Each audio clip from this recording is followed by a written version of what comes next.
Board of directors का small intro छोटा इसलिए किया जाता है या वन पेजर इसलिए किया जाता है कि कुछ board of directors actively operations में इन्वॉल्व होते हैं, कुछ नहीं होते। पॉलिसी की बेसिस के ऊपर पीछे आपका पूरा एसओपी चल रहा होगा, जिसके अंदर बैक एंड फोर्थ ईमेल्स भी होंगी, लेटर भी होंगे, एग्जिट सर्वे भी होगा। ये सारी चीज़ें जो है उसका पार्ट होगा। अगर अब एथिकल हैकिंग का मतलब ये है कि the guy was actually put to the task by the management कि आप इसके लूप होल्स निकालो।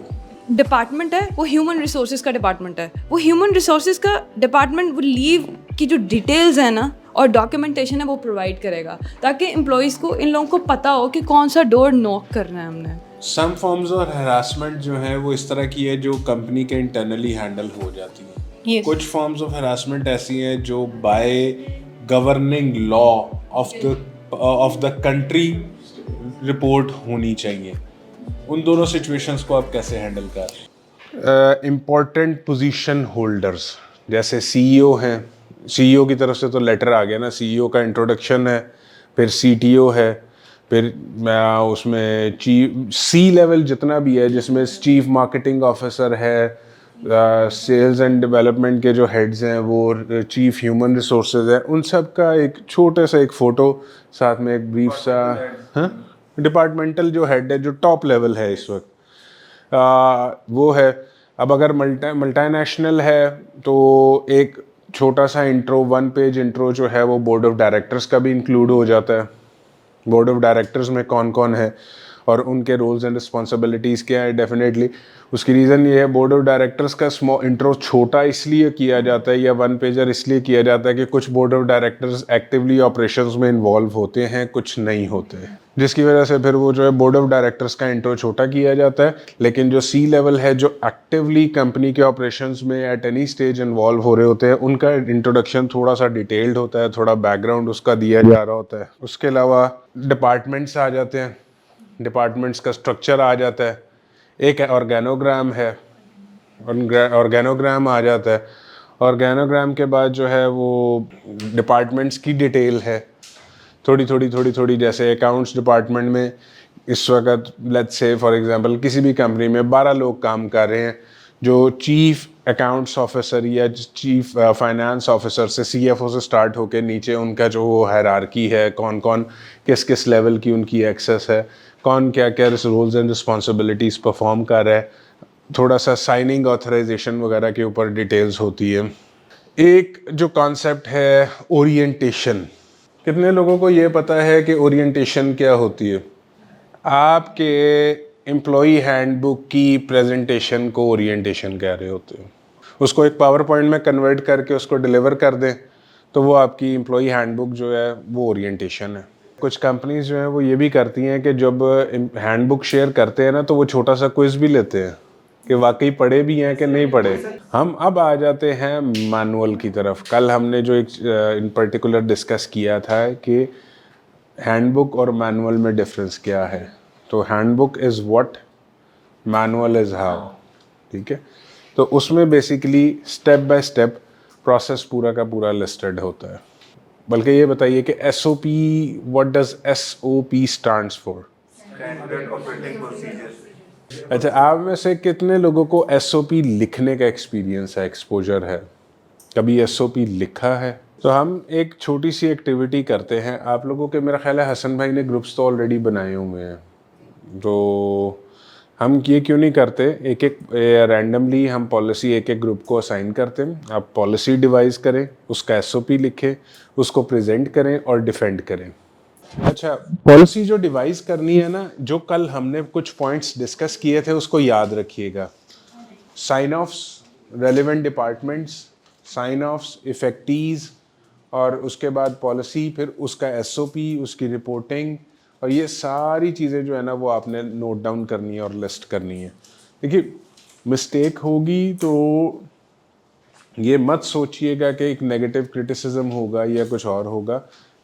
मिस्टेक्स के साथ ही सीखते हैं। हरासमेंट इन्होंने कर लिया, आप लोग जो है आईटी पॉलिसी कर लें जिसमें स्ट्रीमिंग वगैरह होगी और डिवाइस कैरिंग वगैरह, ये सारी चीज़ें होंगी। आप ले ऑफ पे करना चाह रहे हैं? Nice, go ahead. आईटी की तरफ से जो पॉलिसी आती है वो तो बच्चे जेनेरिक है ना। ठीक है कि अगर आपने जो है यूट्यूब वगैरह बैन कर दिया या जो है सोशल मीडिया वगैरह या जॉब पोस्टिंग साइट्स है या फ्रीलांसिंग वगैरह के ऊपर जो है ना वो कर लें, कोई मसला नहीं है ऐसा। जनरल आईटी पॉलिसी, ठीक है। तो इसकी पॉलिसी, इसके एसओपी, इसके रेप्रिकशंस, ठीक है, वो आप लोगों ने करने हैं और आप सबका टाइम स्टार्ट होता है अब। Policy 1 month notice is mandatory from both sides. In this policy we are discussing about terminations, layoff and same for the resigns. Policy में वही बताया ना, 1 month का notice period होगा if we are not serving and 1 month notice period both ends पे। If an employees have to resign on immediate basis तो उसकी 1 month की जो सैलरी है वो हम सरेंडर करेंगे या ब्लॉक कर देंगे। और विद नोटिस कर रहे हैं दैट विल बी 1 मंथ, अगर विदाउट नोटिस कर रहे हैं तो हम उसे इमीडिएट हो रहा है दैट उसमें दो चीज़ें आ जाती हैं। अगर उसने हरासमेंट किया, कोई भी कोड ऑफ कंडक्ट को ब्रीच किया, वो इमीडिएट नोटिस होगा, उसमें कोई कंपनसेशन नहीं दी जाएगी, कुछ भी नहीं किया जाएगा, लेकिन डिसिप्लिनरी एक्शन के बेसिस पे उसे टर्मिनेट किया जाएगा। लेकिन अगर हम अपने किसी रीज़न की वजह से करें तब या तो हम उसे 1 माह का नोटिस देंगे या फिर उसे 1 माह की सैलरी एडवांस में दे देंगे, then we will let him go or her. Policy का टाइटल क्या है? Terminations and lay off. इसको थोड़ा सा देखें, being an HR, sugar coating is one of our responsibilities, ठीक है। तो टर्मिनेशन एंड ले ऑफ की बजाय अगर आप इस पॉलिसी का टाइटल रखते employee separation from the company, और उसमें नीचे आ जाता सेपरेशन के टर्म्स एंड कंडीशन। पहली कंडीशन आ जानी थी एम्प्लॉई रेजिग्नेशन, दूसरी में आ जाना था lay off. Lay off with notice, without notice, इसको थोड़ा सा आप इस तरह शुगर कोट करते तो ये इतनी ब्लंट ना, तो थोड़ा सा जो है ना, you have to put the things in such a perspective that do not get offensive for the employees. Any contradictions? No, sir, that's okay. Anyone? ये हम सबको नहीं पता था। Because we get the termination in that policy.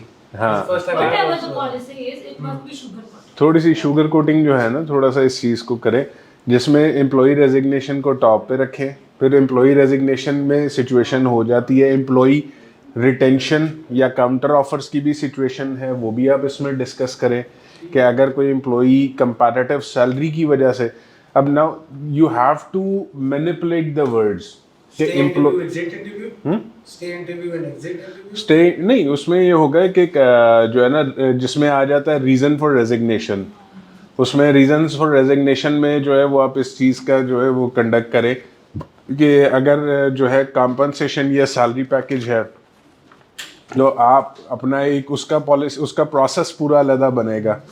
उसका process ये बनेगा कि आप मार्केट से कुछ कोशिश करेंगे डेटा कलेक्ट कर सके और अपने कॉम्पनसेशन पैकेज जिसमें सैलरी और बेनिफिट्स दोनों चीज़ें आ जाती हैं, उसको कंपेयर कर रहे होंगे और इस चीज़ को रिव्यू करेंगे कि either the guy is underpaid और ओवरपेड या मार्केट लेवल के ऊपर है। डेफिनेटली अगर कोई छोड़ के जा रहा है तो दो ही रीजंस हैं, या तो either the guy is underpaid या किसी और को उसकी आपसे ज़्यादा ज़रूरत है, ठीक है। तो दोनों ही सिचुएशंस हैं। अगर तो आप अंडरपेड हैं, अगर आपने उसको अंडरपेड रखा हुआ है तो फिर आप उसको लेवल के ऊपर लेके आएंगे। अगर आपने उसको अंडरपेड नहीं रखा हुआ और तो फिर आपके लिए वो कितना क्रिटिकल है, उसकी ज़रूरत कितनी ज़्यादा है आपके लिए, उस चीज़ की बेसिस के ऊपर आपके ये डिसीजंस होंगे। तो द स्कोप जो पॉलिसी लिखते हुए ना, इन सारी एक छोटी, this is only about the resignation कि एम्प्लॉई सेपरेशन में रेजिग्नेशन जब आता है तो आपकी पॉलिसी क्या है, ठीक है। नॉन कम्पीट है या आपने जो है रिटेंशन है या जो है एनालिसिस है कि वो रिसोर्स आपके किस करंट प्रोजेक्ट के लिए कितना क्रिटिकल है, उसकी रिप्लेसमेंट, उसके मल्टीपल डिसाइसिव फैक्टर्स हैं कि वो जो है उसकी रिप्लेसमेंट आप कितने अरसे में तलाश कर सकते हैं, क्या आप उसके लिए टैलेंट पूल मेंटेन कर रहे हैं या नहीं कर रहे हैं, तो if you are maintaining the talent pool for his or her replacement or not, ये सारी चीज़ें जो है ना एम्प्लॉय सेपरेशन का सिर्फ एक एस्पेक्ट है। इसके बाद आप आ जाते हैं ले ऑफ्स और टर्मिनेशन, ले ऑफ्स की तरफ। ले ऑफ के नीचे सब हेडिंग एक बनेगी with compensation, without compensation. With compensation की सूरत में जो आप सिचुएशन डिस्कस कर रहे होंगे वो यही होगी कि नॉन परफॉर्मिंग है। नॉन परफॉर्मिंग की सिचुएशन में नोटिसेस आ जाएंगे। नोटिसेस के बाद तो ये पॉलिसी और एसओपी, पॉलिसी डिफाइन होगी, पॉलिसी की बेसिस के ऊपर पीछे आपका पूरा एसओपी चल रहा होगा, जिसके अंदर बैक एंड फोर्थ ईमेल्स भी होंगी, लेटर भी होंगे, एग्जिट सर्वे भी होगा। ये सारी चीज़ें जो है उसका पार्ट होगा, ठीक है। फिर इसमें स्टेक होल्डर्स में जो है, जो आपने एक पर्टिकुलर मेंशन नहीं किया, इसमें जो स्टेक होल्डर्स हैं वो अकाउंट्स भी हैं कि आपने अकाउंट्स को भी अपडेट करना है कि इस अगले हमने लेट्स से इसको इमीडिएटली रिलीज करना है तो 1 मंथ सैलरी हमने इसको पे करनी है। वो आप अकाउंट को स्टेक होल्डर नहीं बनाएंगे तो कौन पे करेगा उसको? आप अपने पास से तो नहीं कर रहे होंगे, ठीक है। तो that is something about the scope of that particular policy. किसी भी पॉलिसी का जो स्कोप जब आप डिफाइन कर रहे होते हैं ना, तो चाहे वो 10 लोगों की कंपनी है, चाहे वो 2000 लोगों की कंपनी है, you have to take it under consideration कि कौन कौन सा डिपार्टमेंट कहाँ कहाँ पे हिट हो रहा है। आईटी का आपका स्टेक होल्डर बनेगा अगर आपने उसको कोई लैपटॉप वगैरह इशू किया हुआ है। सिक्योरिटी और एडमिन आपका स्टेक होल्डर बनेगा कि आपने लेट्स से अगर आरएफ कार्ड के साथ उसकी अटेंडेंस मार्क होती है और दरवाजे की एक्सेस उसके आरएफ कार्ड के साथ है, तो you have to make sure कि वो जाते हुए अपना आरएफ कार्ड सरेंडर करके जाए। फिर उसकी जो है पीछे आईटी से उसकी जो है ऑफिशियल ईमेल की डीएक्टिवेशन भी है। देखिए, इट्स नॉट अबाउट क्रिटिसाइजिंग, वो ये सारा एम्प्लॉय सेपरेशन का ही हिस्सा है ना। मैंने आपसे क्या कहा था कि पॉलिसी और पॉलिसी के बाद एसओपी, ठीक है। तो क्या क्या प्रोसेसेस उसके पीछे इन्वॉल्व हैं, क्या क्या चीज़ें जो हैं वो जानी है। ये सारा जो है आपके इस एक पॉलिसी के स्कोप में आता है कि under what terms and conditions an employee is separating from the company, ठीक है। ये ज़रूरी नहीं है, तो थोड़ा सा एक तो you need to play around, you need to learn about how to play around with words that does not get offensive। क्योंकि आप एक मिसाल है ना, आप let's say you switch your company, आप ड्यूल एक्सपेंस में जाते हो, वहाँ पे पेज एम्प्लॉई हैंडबुक के पेज नंबर 74 के टाइटल पे लिखा होता है टर्मिनेशन एंड ले ऑफ। जेन में पहली चीज़ क्या हिट करती है यार, यहाँ पे टर्मिनेशंस भी होती हैं, ठीक है। तो क्या हुआ, वो day 1 the day you join एक नेगेटिव इमेज क्रिएट हो गया, number 1 as an employee. As an HR एक और क्या हुआ कि यार मुझे एम्प्लॉयज़ को फेस करना पड़ेगा, मुझे उनको टर्मिनेशन भी देनी है, टर्मिनेट भी करना है। क्योंकि ऑनेस्टली ये जेन में रखें कि जिस दिन टर्मिनेशन आप करते हैं ना, वो अगले दिन for the next 24 hours you feel a load on your heart and mind at the same time. यहाँ पे डिस्कशन शुरू हो जाती है इमोशनल इंटेलिजेंस के ऊपर ना, ईआई के ऊपर आ जाता है। ईआई और ईक्यू, आपका ईआई और ईक्यू किस लेवल के ऊपर है? यस, 5 से 10 मिनट या 1 घंटे के बाद जो है ना वो इंसान नॉर्मल है, लेकिन at the back of the mind there is something, कुछ ना कुछ चल रहा होता है ना आपके साथ। आप बकरा ईद पे अगर बकरा 15 दिन पहले ले आते हैं तो कुर्बानी करते हुए वो छुरी उसकी गर्दन पे नहीं दिल पे चल रही होती है। एम्प्लॉय के साथ आपकी अटैचमेंट एक अलग लेवल पे होती है। वो लाजमी नहीं कि बहुत Exactly. डीप हो, लेकिन आपकी अटैचमेंट हुई होती है कि आपने उस बंदे के साथ काफ़ी टाइम काम किया होता है उस बंदे के साथ। Exactly. That is something that is emotional. That is like why people leave a good note so we can meet again as well. Exactly कि हम दोबारा भी मिले, हम दोबारा मुलाकात कर सकें, because it's a cross road ना, किसी भी वक्त you can, it's a small world, you can cross paths at any time. Employee separation, ठीक है, डिपार्चर और ये सारी चीज़ें यू हैव टू। डाउनसाइजिंग को एक नाम दिया गया था राइट साइजिंग, और नहीं उसमें सर फिर ये भी किया कि एक कंपनी ने किया, फिर उस कंपनी ने अपना एक बेंच इस्लामाबाद में बनाया, फिर जितने लोगों को वहाँ से उन्होंने राइट साइजिंग में वहाँ शिफ्ट किया इन्हें निकाल, उसके बाद फिर उन सब के लिए उन्होंने गल्फ में अपॉर्चुनिटी ढूंढी और उसके बाद उन लोगों को वहाँ एडजस्ट किया। तो दैट वाज कि एक पूरे का पूरा सेटअप सिस्टम से निकालने के बाद भी उनकी लुक आफ्टर का है।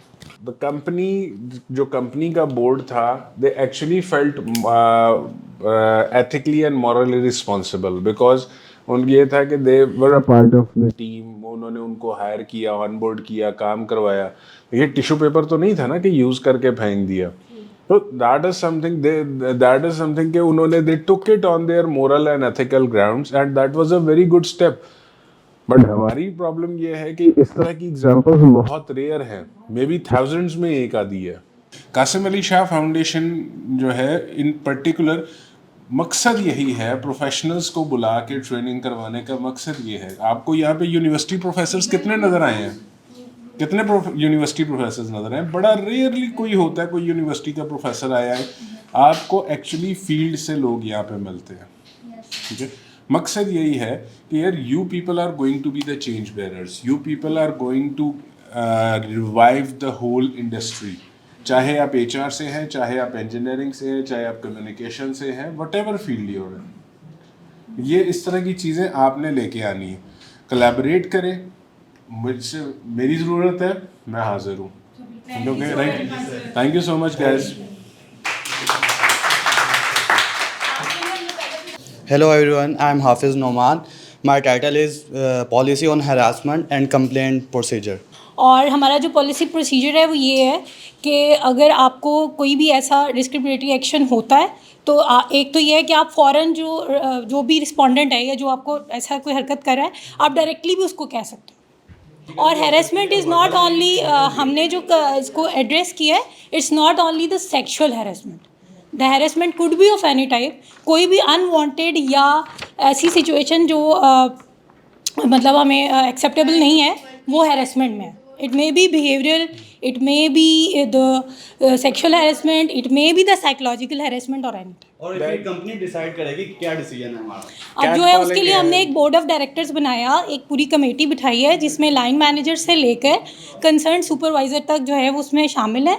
आप जो अफेक्टी है वो अपनी एप्लीकेशन देगा, उसको लिसन किया जाएगा, देन इन्वेस्टिगेट किया जाएगा, उसकी एक प्रॉपर फाइनल रिपोर्ट बनेगी and then we will take the according to the time frame depends upon the severity of the case, on the severity of the case, time frame is on the severity of the case। और फिर वही कि उसमें आपको कितनी limitations आ रही हैं, मतलब जितना कॉम्प्लेक्स होगा सिनेरियो उतनी फिर फॉर एग्जांपल अगर इंक्रीज हो जाएगी। जैसे एक हम सिचुएशन डिस्कस कर लेते हैं कि दो लोग जिन्होंने कंप्लेन की है वो खुद अफेक्टी नहीं है। For example the line manager do tells us कि जी ये एक्शन हो रहा है, ठीक है, तो ऑब्वियसली हमें उसको इन्वेस्टिगेट करने में इट विल टेक टाइम, ठीक है, तो वो उसके ऊपर डिपेंड करेगा। अच्छा, सिनेरियो एक छोटा सा शेयर और करते हैं। आई डोंट थिंक कि अभी तक किसी की तरफ से आया है। सम फॉर्म्स और हरासमेंट जो है वो इस तरह की है जो कंपनी के इंटरनली हैंडल हो जाती हैं। Yes. कुछ फॉर्म्स ऑफ हरासमेंट ऐसी हैं जो by governing law of the country report होनी चाहिए।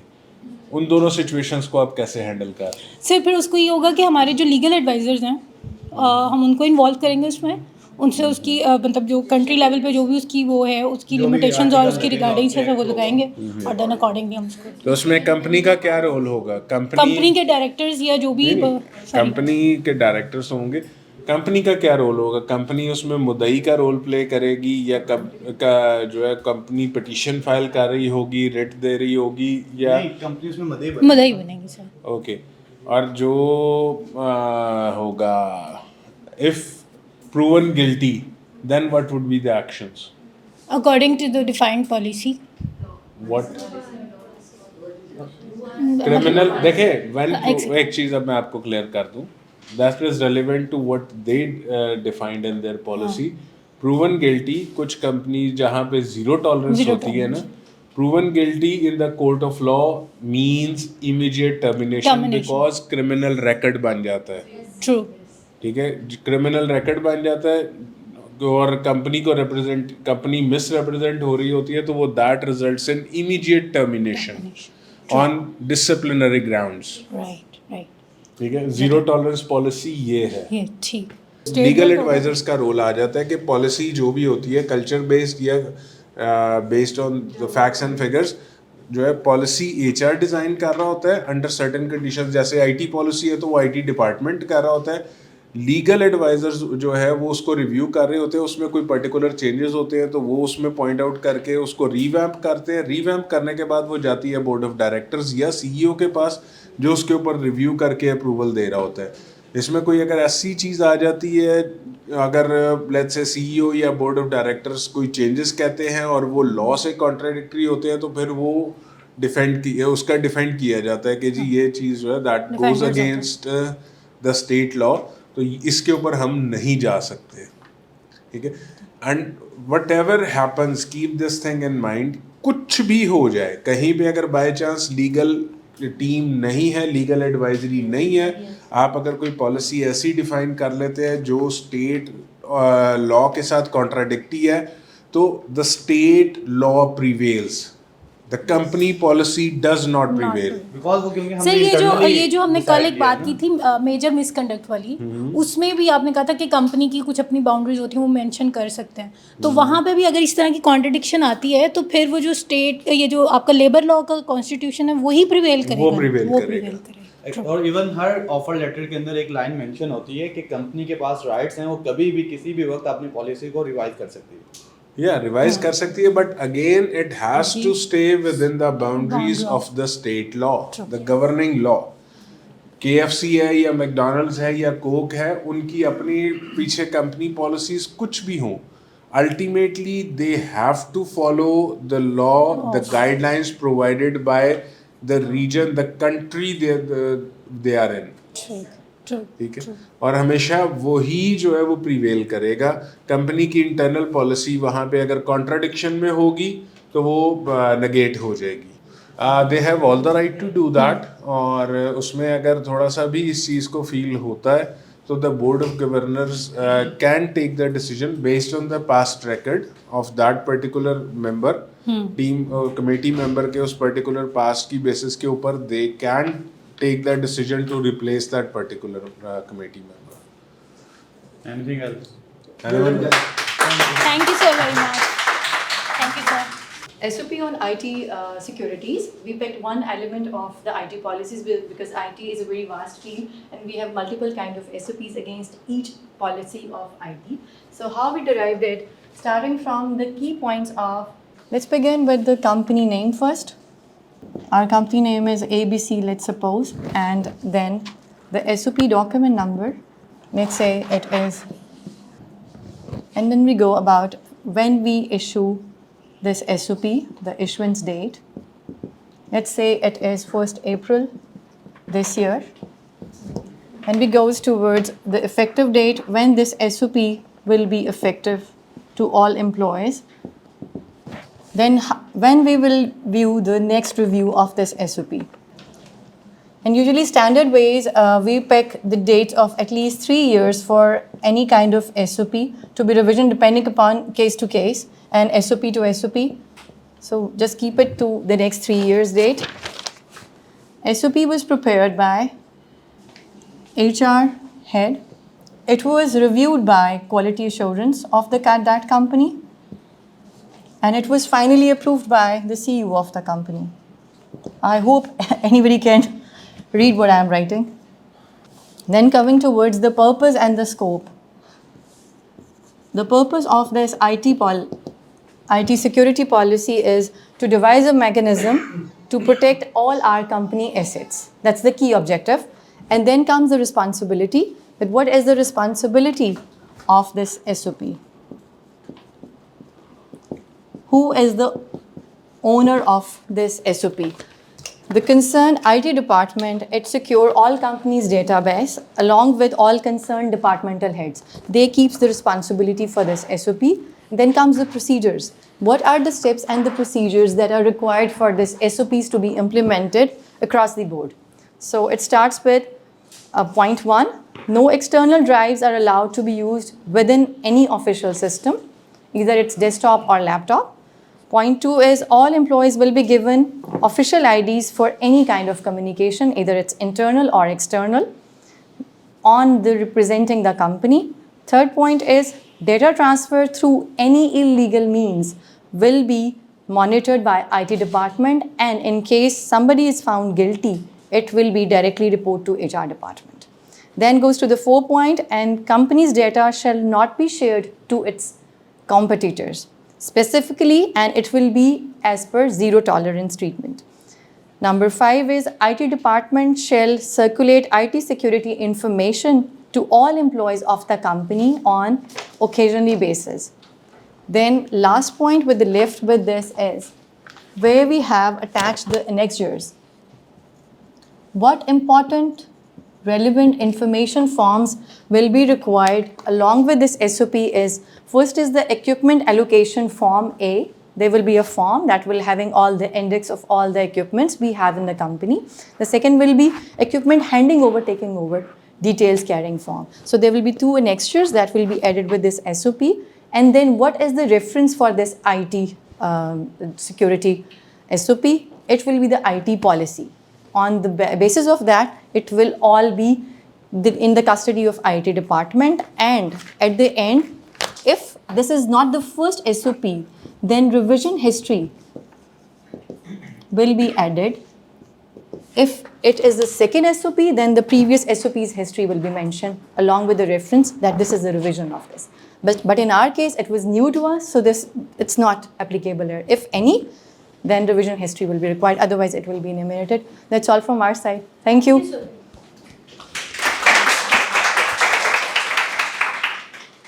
That's a good one. Thank you. Questions, challenges, contradictions. Yeah, please. एक चीज जो था ना, this is not industry specific. Yes, it's an ये example. खाली IT इंडस्ट्री के लिए नहीं है, ये किसी भी कंपनी की IT पॉलिसी है. It's for general. And resources usage policy है. You in a call center, she is dialing all the time and you are listening songs and she is getting irritated, annoying. So manager say we must not allow our employees to listen to the songs. Then we put in the writing that nobody is allowed to listen to the song in the call center.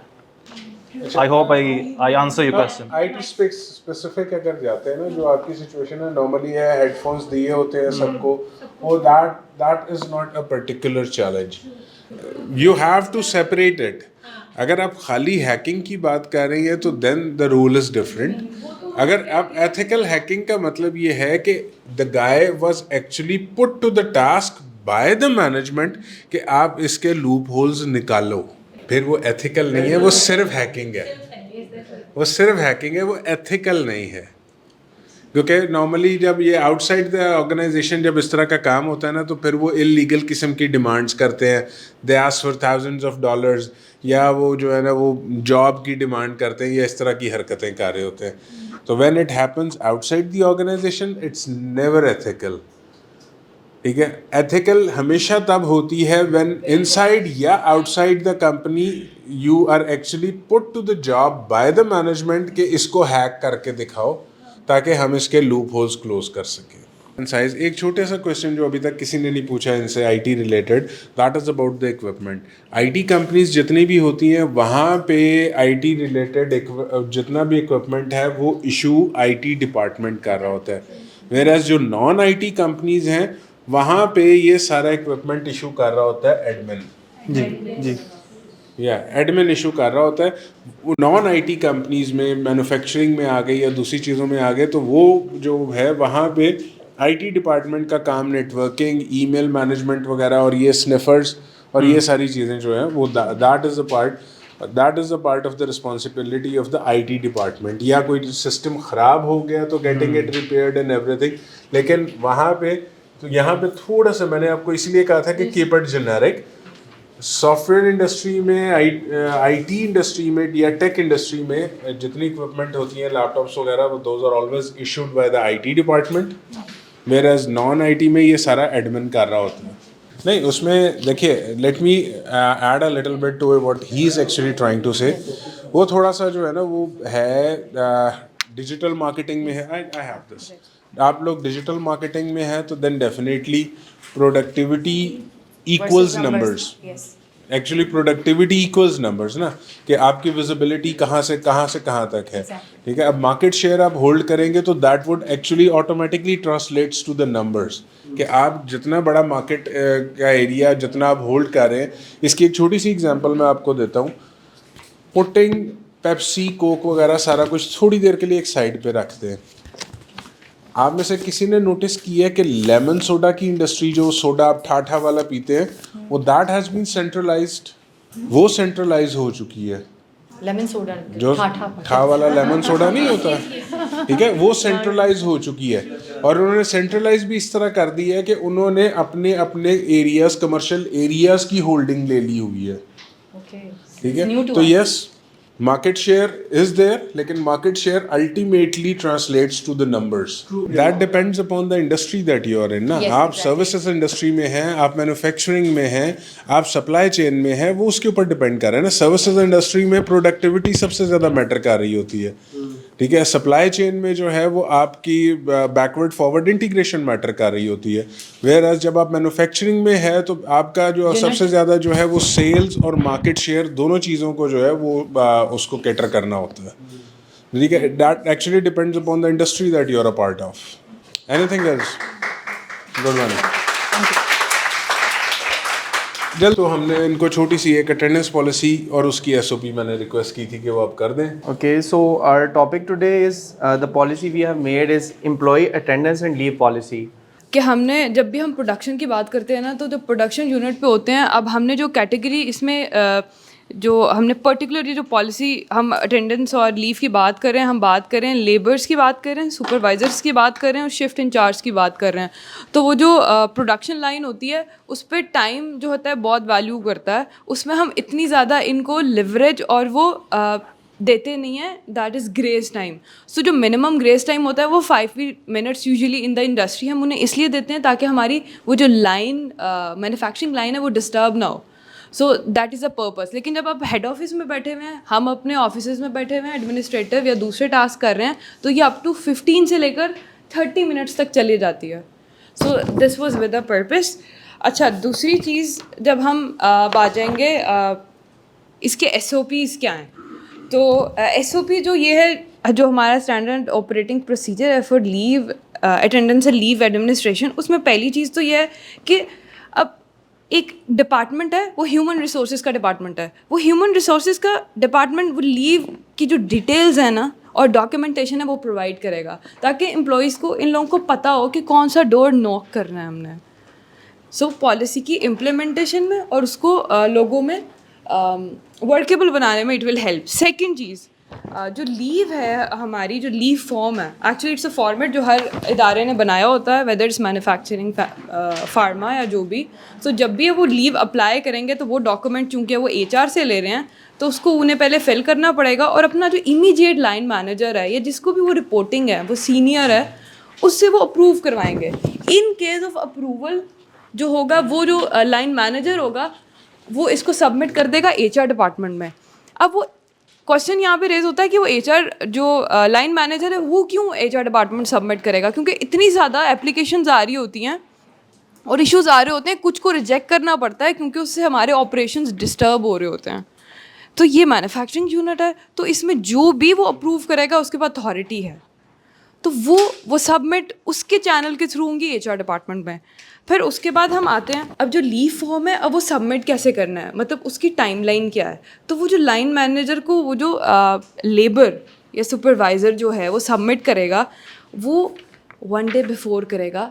But जो emergency cases है वो exemption है उनमें, मतलब किसी का accident हो गया, कोई रास्ते में मसला हो गया, किसी की बीवी बीमार है, किसी को बच्चे का इशू है। सो ये लेबर्स के एक्चुअल इश्यूज़ होते हैं। सो ये चीज़ें भी इन कंसिडरेशन आ जाएंगी जब हम SOP की बात करेंगे।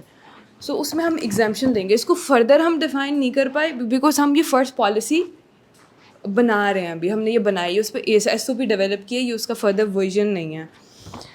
अच्छा, फिर उसके बाद जो लास्ट 2 पॉइंट्स हैं, HR department will record all approved leave and will prepare the payroll after deduction.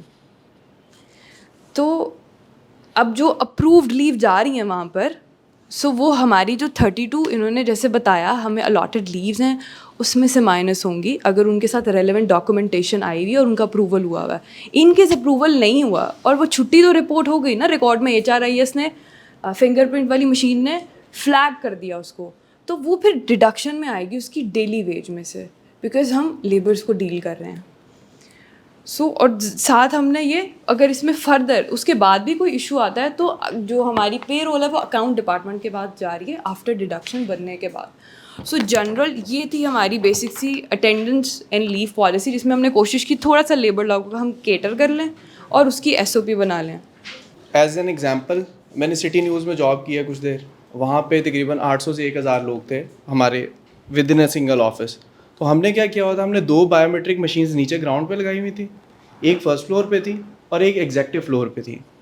So executives जो थे they don't have to wait, right, because उनकी टाइमिंग भी डिफरेंट है और उनकी पॉलिसीज़ भी डिफरेंट है। जो लेबर्स हैं उनके लिए 2 लगाई हुई थी हमने मशीन्स, और आई थिंक उसके लिए हमने 10 से 15 मिनट का उनको ग्रेस पीरियड भी दिया था, जिसमें इन केस अगर कुछ 1-2 मिनट उनके क्यू में लग जाते हैं तो दैट शुड बी केटर्ड।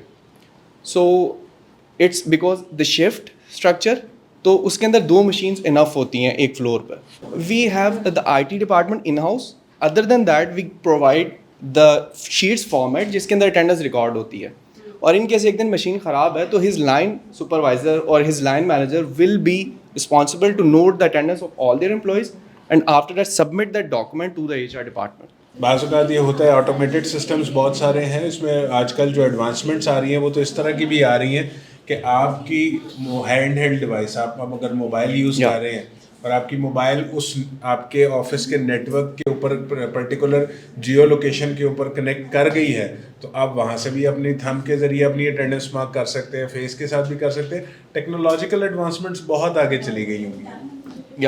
तो वो बायोमेट्रिक मशीन्स वाला जो है ना, वो अब टाइम कार्ड्स और बायोमेट्रिक मशीन्स पीछे रह गए हैं बहुत। That's for the manufacturing concern, और ये IT डिपार्टमेंट की बात हो रही है।